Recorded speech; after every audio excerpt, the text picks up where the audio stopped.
You guys, Catherine from the Ace family just dropped the release date for her memoir, and y'all, she did not hold back. On Mother's Day, Catherine announced she's dropping a memoir called Dolores, My Journey Home, which for those who don't know, Dolores is Catherine's real name. And the sample pages where she talks about Austin McBroom straight up cheating on her not once, but multiple times, whew, she's airing it all out, you guys, and the entire internet is so happy for her that she's getting all this weight off her shoulder after nearly a decade of being with this man, but they're also devastated about everything she had to go through. That picture-perfect family we all knew behind the scenes had a much darker side to it, and Catherine admits she was living a lie. So without further ado, let's get into this, you guys. So Catherine posted the book's description or prologue on her social media, and it reads, "She had the perfect life until she chose a braver one. Catherine grew up in Montreal full of dreams and ended up in LA, where she built what looked like a fairy tale life. Love, babies, fame, millions of fans as part of the Ace family. But behind all the glam, heartbreak, betrayal, public pressure, losing herself. Now she's reclaiming her story, turning pain into power, and finally coming home to who she really is." And now for the part everyone's been freaking out about. If you guys have been following the Ace family, you know that there have been a plethora of cheating allegations that have come out about Austin McBroom. Well, this is what Catherine wrote in her preview. "The beginning of the end. Just a few months later, everything came crashing down. I found out Austin had been cheating on me. Not a suspicion, not a rumor, proof." She goes on to say that a close family member confirmed that Austin had invited another girl to that huge basketball event they were having for the Ace family in the Staples Center. Catherine was literally in that building pregnant with Alea and saw the girl that Austin was cheating on her with right there in front of her. You guys, my heart honestly aches for her. That feeling when you can tell your partner is slipping away, falling out of love, it's a gut-wrenching feeling, and it's one of the most excruciating pains you can experience in life. Which is why Catherine has published a book that is set to release on July 1st, and apparently she's coming out with a part 2 as well. This memoir is about to uncover everything Catherine's been holding in, and you already know I'm pre-ordering and grabbing myself a copy because I have to dig into this. But Catherine wrote on her Instagram, making a post, "Happy Mother's Day. Today I'm taking a leap of bravery and sharing something deeply personal with all of you. Writing this book was the most vulnerable thing I've ever done, but also one of the most rewarding. It took courage to pour my story onto these pages, but I did it because I believe in the power of honesty, connection, and resilience. I hope this book inspires you as much as writing it has transformed me. I can't wait for you to read it and experience this journey with me.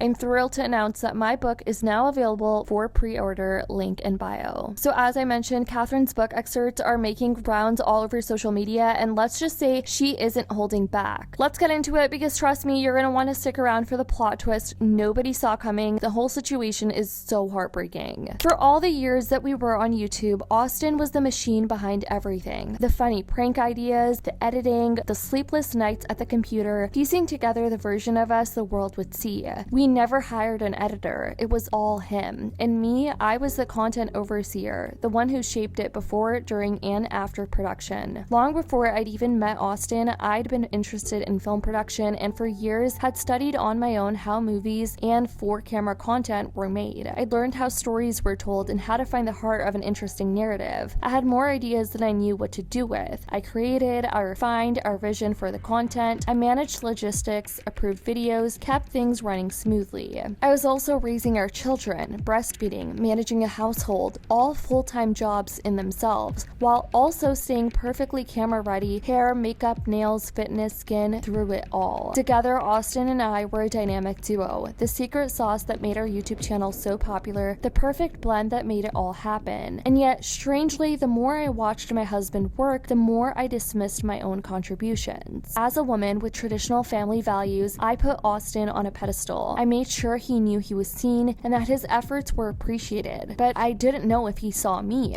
I had been feeling invisible for a while, a contradiction that wasn't lost on me given that millions of people watched my every move online. At the first huge sold-out event we'd organized for Thirst Project, I had been pregnant. Staying out of the spotlight made sense, but at this second fundraiser for The Painted Turtle, I wasn't pregnant. I felt good, strong, ready. I'd poured myself into this event too. I wanted to be part of it. We were both dressed in red bed, looking her best. The roar of the fans inside the massive arena echoed through the walls, a pulse you could feel down to your feet. They were there to see the basketball players, sure, but more than that, they were there for us, for the Ace family. We meant something to them, a symbol of love, a family, of everything good and uplifting. I was excited to walk out with Austin to greet our extended Ace family together. I felt the love radiating from the crowd and I wanted to return it, to stand beside my husband and share the moment. And then came the locker room, a space of waiting, of anticipation, a moment that should have been small but wasn't. I turned to Austin and quote, "Do you want me to walk out with you?" A simple question, but beneath it, something deeper, a need to be chosen, to be wanted there beside him as his wife, to be part of it in a way that wasn't just background support, wasn't just behind the scenes, to be the Ace family in more than just appearance. He shrugged and looked away. "Only if you want to." Flat, casual, not yes, not "I want you there," just a half-hearted comment, as if it didn't matter either way. But it did matter. It mattered to me. I thought, okay, if that's what he wants, I'm going to let him have his moment. I stayed back. I let him step out into the arena alone. The roar of 20,000 people filled the air, an explosion of sound so loud it vibrated in my ribs. I watched from the shadows how the light caught his face, his proud smile, and the effortless way he held the fans' attention as he waved up at them. I wanted to be there standing beside him, pretty much emphasizing his ego here and how he's letting the fame get to him. The moment was his, but it should have been ours. We were the Ace family. We'd built this together, a symbol of love to millions, but it wasn't just that. I wanted the dream for myself too. I wanted to be my husband's one and only, the person he saw first and last, not secondary or somewhere even further down the list to the fame. After he walked out alone, I told myself that it was the right thing and that I was being generous, that I was letting him shine, that he deserved the solo moment. But beneath all of that, another feeling clawed at my chest, a dull ache, a sadness I couldn't name. I wasn't out there with him because he hadn't wanted me out there with him, and that was the thing that lodged itself inside me, the thing I couldn't ignore. I told myself he'd carried most of the burden of our success and so deserved most of the credit, but the truth was I had been carrying it too, right alongside him. Not just the making of our success, of which I was an essential component, but the pressure, the work, the relentlessness of it all. And lately I was also carrying something else, the realization that I was making myself smaller. For some reason, I was letting him take the spotlight and not standing in my own power as an equal partner of the Ace family. I believed that was what love was, standing in the background, supporting and not asking for space beside my husband. But love wasn't supposed to be like that. It didn't feel right. Austin should have wanted me right there next to him from the moment the event started, and I should have wanted myself there too. When the event was over, I walked out into the arena and finally joined my husband as people swarmed around us, basketball players, photographers, videographers, security, influencers, and random individuals from the crowd. Austin's dad took the microphone to announce that the event had raised $100,000 to donate to the Painted Turtle, the nonprofit where he worked. Then Austin said a few last words to the audience as I stood next to him. After he was finished, he passed the mic to me dismissively and quote, "Babe, you want to say something?" He was already turning away. As I spoke to the packed arena, he walked off, hovering only in the periphery until I was finished. After I thanked our Ace family supporters, telling them how much they meant to us, Austin returned to my side to say a few last words to the crowd. Then our channel's theme song by Glenn Travis came on, a powerful song that helped us grow to unimaginable heights on YouTube. As Feel My Love played, I looked up at the Ace family supporters with their voices rising in unison, singing along, eyes locked on us with a kind of yearning, a hopefulness that made my chest tighten. They weren't just watching, they were projecting, seeing their own dreams reflected in us, in what they believed we stood for. Familial love, loyalty, a forever bond between two people with their children as an extension of that love. If Austin had felt that, if he'd understood what the audience wanted, he would have wrapped his arms around me, kissed me, given them a moment, even if only for show, a gesture to say, "We are still who you think we are." But instead, he waved to the fans as he turned away from me, more intoxicated by the roar of strangers than the quiet, authentic love standing beside him. I watched him as his eyes kept looking everywhere but at me, and I knew he had drifted too far from the essence of why we resonated with people in the first place, too far from what had once been genuine between us. Yes, so much of YouTube had been for clicks, for views, for spectacle, but the love we built our family on,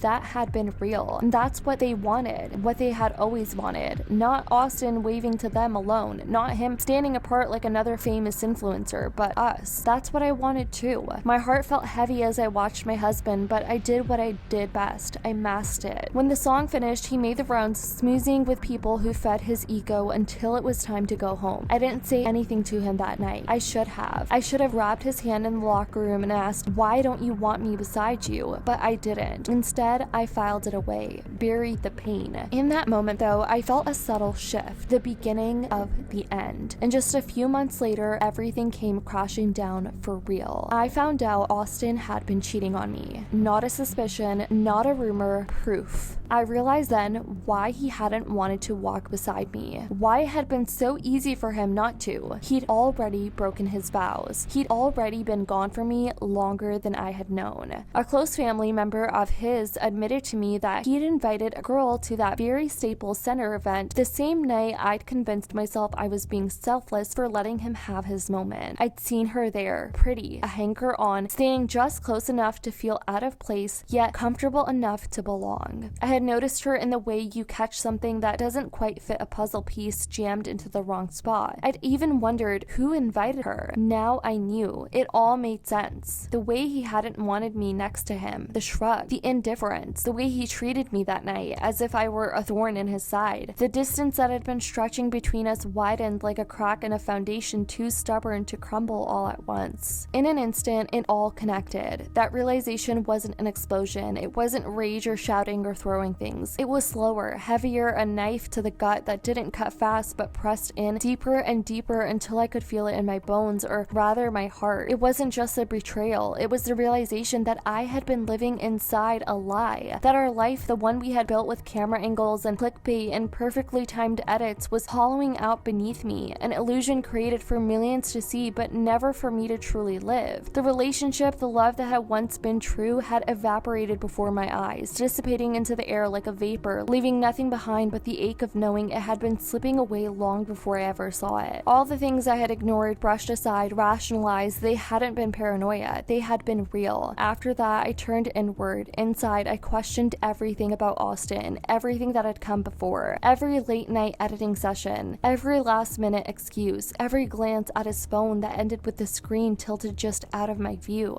I discovered there were others, so many girls, so many betrayals. I had never felt more alone, not just in my relationship, but in my life. I couldn't call my mom. I was too ashamed, too humiliated to say the words out loud. He cheated on me. Saying it would make it real would turn it into something I couldn't shove down or reshape into something easier to swallow. I couldn't tell my dad or my brother. My brother had just started his own YouTube channel, and I didn't want to pull him into this mess. Didn't want him looking at Austin differently, even though I would never see my husband the same way again. I was also newly pregnant with our third child, so I carried it alone. The weight of it, the ache of it, the thirst for something I didn't have, it all lived inside me. It sat on my chest, heavy and unmoving, making it hard to breathe, hard to sleep, hard to think about anything else. Now, there was this video going around shortly afterwards where it was speculated that this was the girl in the Staples Center that Austin cheated on Catherine with, and apparently this girl goes by the name Monica Bush, who had already come forward back in 2021, allegedly claiming that she was one of the women that Austin cheated with. Everyone thinks I'm capping.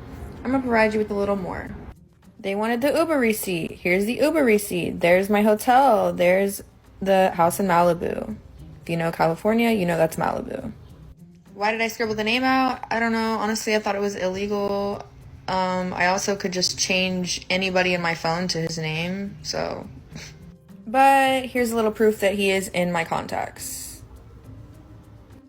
Here is proof that it's his actual Instagram. Here's our message. There you go. Here's this video again, proving that it's his actual Snapchat, in case you forgot. And in no way am I trying to play some innocent victim role, but there was a lot of manipulation involved to get to where it went to. Because in reality, you shouldn't be DMing girls in the first place about business when in reality it's for something else. Cut me some slack. All right, part 3. So we pull up to a house and I'm like, have I really been this naive to not know that this was what it was the entire time? Anyways, at this point I'm still kind of oblivious and I'm just like, okay, maybe we're just talking business, because in the car we had just talked about like other brand deals he might get me and all these other things, and I was just excited, So we get inside, he just kind of keeps asking me about me, like just like seemed like he was just like trying to get to know me, and I was just like doing the same. So I knew it was like not completely business when he turned on Netflix and we were just watching Netflix on the couch, like just talking and stuff, and I'm just like, what the and then he like grabs a blanket and just like has a blanket on himself. At this point we're like not close together at all. And he like it tells me like come over and like lay with him. And I'm just like, hey look, like I'm really trying to do business. That's what I thought this was.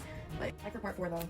Everyone on social media is now talking about how they will never be able to look at Austin the same way after everything Catherine revealed in her book, that in all these old resurfaced Ace family clips going around, it's true that Catherine's face just says it all, and that she was just over it. She didn't want to be a part of the marriage anymore. Austin is currently dating a new girl named Alexa. Now, I'm not sure if it's just for show, but now everyone's wondering how is she gonna react to all of this? Like, is she really gonna stay in this quote-unquote relationship with Austin after all these receipts are out? Because that would be a choice. But what do you guys think about everything Catherine had to say? And also, do you think Austin is going to speak out and try to defend himself? Or do you think he's just going to stay silent and hope it all blows over? Doesn't look like that's going to be the case though, because his comment section on Instagram is being flooded with people calling him out, being like, how could you do this to a woman like Catherine? And she was pregnant, making her go through all this emotional turmoil, let alone the cheating. Like, that's not justified at all. But it's even more sad that the kids are gonna have to one day grow up and see their family's drama aired out to millions of people online and see their father's behavior at that. Let me know what you guys think about all of this in the comments down below. I love you guys so much, and as always, I'll see y'all in the next video.